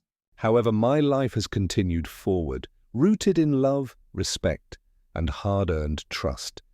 At this time, I do not believe a meeting would be constructive for either of us. I wish you well in finding your own path toward healing. Please respect my decision. Levi, I hit send and exhaled, relief mingled with sadness. My mother's vision of reconciliation did not align with my journey toward wholeness. I would not abandon myself again. Later that morning, I found Masaru in the study, reviewing project reports. His gaze lifted as I entered, and he offered a gentle, expectant smile. Without preamble, I told him about the email and my response. His expression remained calm, but tender. "You did exactly what you needed to do," he said, standing and walking to place a reassuring hand on my shoulder. "Forgiveness is not a single act, but a process. You have forgiven her by freeing yourself from her influence. There is no shame in denying her request if it undermines your well-being." His words were a balm. "Thank you," I whispered. A shiver of gratitude ran through me, grateful that I no longer needed her approval to define my worth. He nodded. Tonight, dinner with her would feel like old wounds reopening. Instead, let us honor your choice. If she arrives, I will meet her and convey your wishes. But I encourage you to continue this evening with your own family and community. I smiled, feeling the solid ground of his support beneath me. Yes, I will attend the poetry recital at Sakura Academy tonight, remember. Emiko Ito invited me to read her poem. He returned to his desk with a proud nod. Go share that stage. Your voice belongs where it is welcomed. That evening, I stepped into Sakura Academy's auditorium once more, this time as a guest reader at the poetry recital. The hall glowed with lantern light and rows of students, parents, and faculty. When my turn came, I walked to the podium with a quiet confidence that had been forged in every trial of the past year. Emiko's poem, An Elegy to Resilience, was a tribute not to blood ties, but to chosen bonds. I read each line slowly, letting the words ripple through the audience. As I finished, applause rose like blossoming petals. I bowed deeply, heart full, and returned to my seat alongside Kai and Daisuke. Their proud smiles affirmed that my place here was genuine and earned. After the recital, I strolled through the cherry tree courtyard, now strung with paper lanterns and soft music. My phone buzzed with a forwarded text from my father. "Your mother is here. I've told her you are unavailable. She will leave soon." I smiled reassuringly. My mother's brief appearance would find no audience. Under the canopy of blossoms and lantern light, I realized how far I had come. No longer the child abandoned by fear. I was the young man who shaped spaces, uplifted communities, and honored his own boundaries. My mother's request for reconciliation was hers to resolve, but my story, rich with chosen family and self-authored purpose, would continue unbroken. I raised my head to the night sky, petals drifting down like blessings, and breathed in a future illuminated by my own choices. In that moment I understood fully my home was not behind me, nor was it in her shadow. It was here, among those who had truly loved me into being. The first light of dawn filtered through the bamboo groves surrounding Rokugawa Heights, casting slender shadows across my desk. I sat before the final draft of the Asahi Community Exhibition program, posters, banners, and a schedule for the opening event. Tomorrow, our public showcase would transform the fenced-off lot into a vibrant gallery of community ideas, design prototypes, and interactive stations. As I pinned the last poster to the corkboard, I felt the familiar hum of anticipation and a twinge of bitter-sweet nostalgia. Almost exactly 1 year ago I had arrived here as a frightened boy. Now I stood on the threshold of unveiling a vision that belonged to hundreds of voices. Masaru entered, carrying 2 steaming cups of hojicha. He offered one to me as he surveyed the vibrant materials. "Everything is ready," he murmured, pride and tenderness mingling in his gaze. "This exhibition is the culmination of your journey and the community's dreams. You've earned this moment." I took the cup, warmth seeping into my palms. "Thank you." I couldn't have done it alone. The memory of Aya's first sketch, Hero's skate park design, and May's amphitheater danced through my mind, each idea woven into the program's tapestry. He nodded. "Tomorrow, you will address the attendees." "Speak from your heart, as you did at Sakura Academy and City Hall. This is your story, shared with everyone who helped write it." I closed my eyes and rehearsed my opening words. "Welcome to Voices of Asahi." My pulse quickened, but I felt steady, anchored by the knowledge that this event symbolized both an ending and a beginning. The following morning, a crisp breeze rattled the exhibition tent's canvas walls as community members, local dignitaries, students, and press gathered at the Asahi site. Bamboo lanterns flickered along the perimeter, and rows of easels displayed children's drawings, seniors' memoirs, and architectural renderings. Scaled models sat on tables, the floating promenade, the solar sail canopies, the tide pool stations, each accompanied by quotes from the youth who inspired them. I stepped onto the raised platform which overlooked the entire layout and took a deep breath. Masaru stood at my side, offering an encouraging nod. I surveyed the expectant faces, Aya, tousle-haired and bright-eyed, Hero, hoodie replaced by a crisp school blazer, May, clutching her tablet with prideful certainty. Around them, families and neighbors chatted excitedly, taking selfies with the models. I tapped the microphone. "Good morning," I began, voice carrying across the lot. "Today we celebrate more than design. It's the celebration of community, creativity, and the power of a single idea to spark transformation." I paused, looking into the crowd. A year ago, I stood at Shinjuku Station, abandoned and uncertain. No one then could have told me that today I would stand here alongside you, unveiling a project born of your dreams. A hush settled. I continued, describing how each sketchbook page had guided the architects, how community feedback refined the plans, and how our collaboration had turned a derelict district into a canvas for shared hope. I invited Aya to unroll her bicycle path design, which was then projected onto a large screen. Cheers rose as her drawing morphed into a digital map overlaid on satellite imagery. Next, I called Hiro forward to demonstrate the virtual skatepark simulation projected onto a touchscreen kiosk, while May explained her amphitheater's acoustic study. Each presenter spoke with confidence and passion, embodying the project's ethos that every voice matters. As the morning progressed, I led small tours. Groups meandered through the scaled models, interactive tide pool exhibits, and solar sail prototypes that harvested daylight.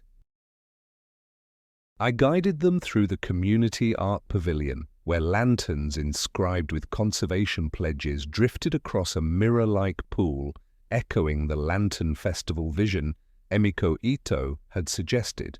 At noon, I convened the final ceremony near the ceremonial groundbreaking marker, a carved stone engraved with our family crest and the words, "Voices of Asahi, Unity in Design." I addressed the crowd one last time. Let this marker remind us that progress is built on collaboration. We honor the past by shaping a future that belongs to us all. With a ceremonial spade, I turned the earth, followed by Masaru, community leaders and youth representatives, symbolizing our collective commitment. As the crowd applauded and the scent of fresh earth mingled with the spring breeze, I looked up to find my mother among the attendees. Serena Nakamura stood at the back, arms folded, expression inscrutable. Her presence reminded me of the journey we'd shared and the distance I'd traveled. I felt no anger, only clarity that my path no longer depended on her steps. I caught her eye and offered a polite nod. She hesitated, then managed a slight bow before turning away. In that simple exchange, I acknowledged our shared blood but affirmed that my home lay here, with this community, this city, and my father's unwavering love. As evening drew near, lanterns glowed along the perimeter, and attendees lingered to share memories and hopes. I walked among them, accepting thanks and listening to stories of renewed pride in their neighborhood. Each conversation wove another thread into the tapestry of Asahi's renaissance.